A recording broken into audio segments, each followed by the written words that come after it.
Tối hôm ấy, căn nhà nhỏ ở ngoại ô lại vang lên tiếng khóc nức nở của bé Minh, cậu con trai 7 tuổi. Lan, người mẹ trẻ vừa tan ca về muộn, mệt mỏi đến mức chỉ muốn nằm dài, nhưng vừa bước vào nhà đã thấy con trai ngồi thu mình trong góc phòng, vai run run, trước mặt là tờ giấy vẽ với nét bút nguệch ngoạc. Con vẽ cái gì mà xấu thế này? Cả lớp chắc chỉ có mình con kém nhất. Lan buộc miệng nói trong lúc đang cởi giày, giọng cáu kỉnh vì áp lực công việc. Mình ngẩng lên, đôi mắt đỏ hoe.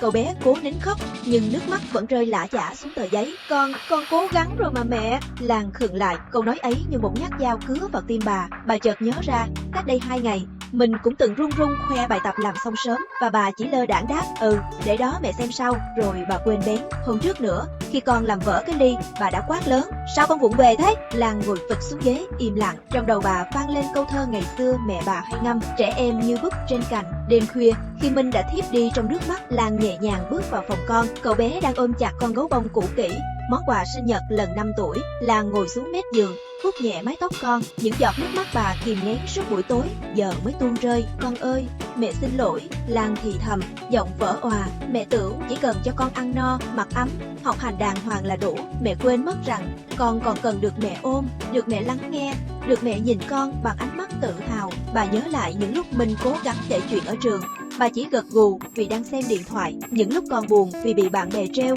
bà bảo con trai phải mạnh mẽ. Những lúc con làm chưa tốt, bà lại vô tình so sánh với con nhà hàng xóm. Tất cả những điều bà nghĩ là không sao, hóa ra lại đang làm tổn thương bứt non trong lòng con từng ngày. Sáng hôm sau, mình thức dậy thấy mẹ ngồi bên bàn ăn, hai mắt hơi sưng nhưng nở nụ cười dịu dàng. Trên bàn là tô cháo nóng và tờ giấy vẽ của con hôm qua đã được mẹ dán thêm viền hoa xinh xắn. Mẹ vẽ thêm cho con nè, Lan nói giọng ấm áp. Con vẽ đẹp lắm, mẹ tự hào về con vì con đã cố gắng. Hôm nay mình cùng vẽ thêm nhé.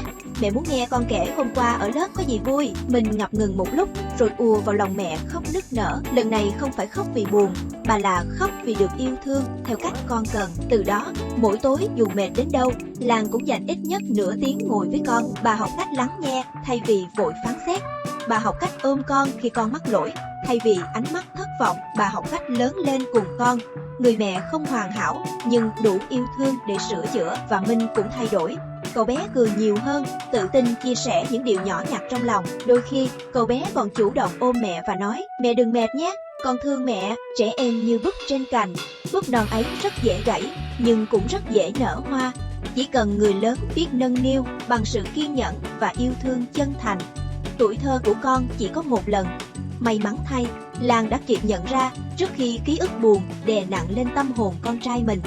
Và từ đó, trong ngôi nhà nhỏ ấy, hoa bắt đầu nở, không chỉ trên cành mà còn trong từng nhịp tim yêu thương.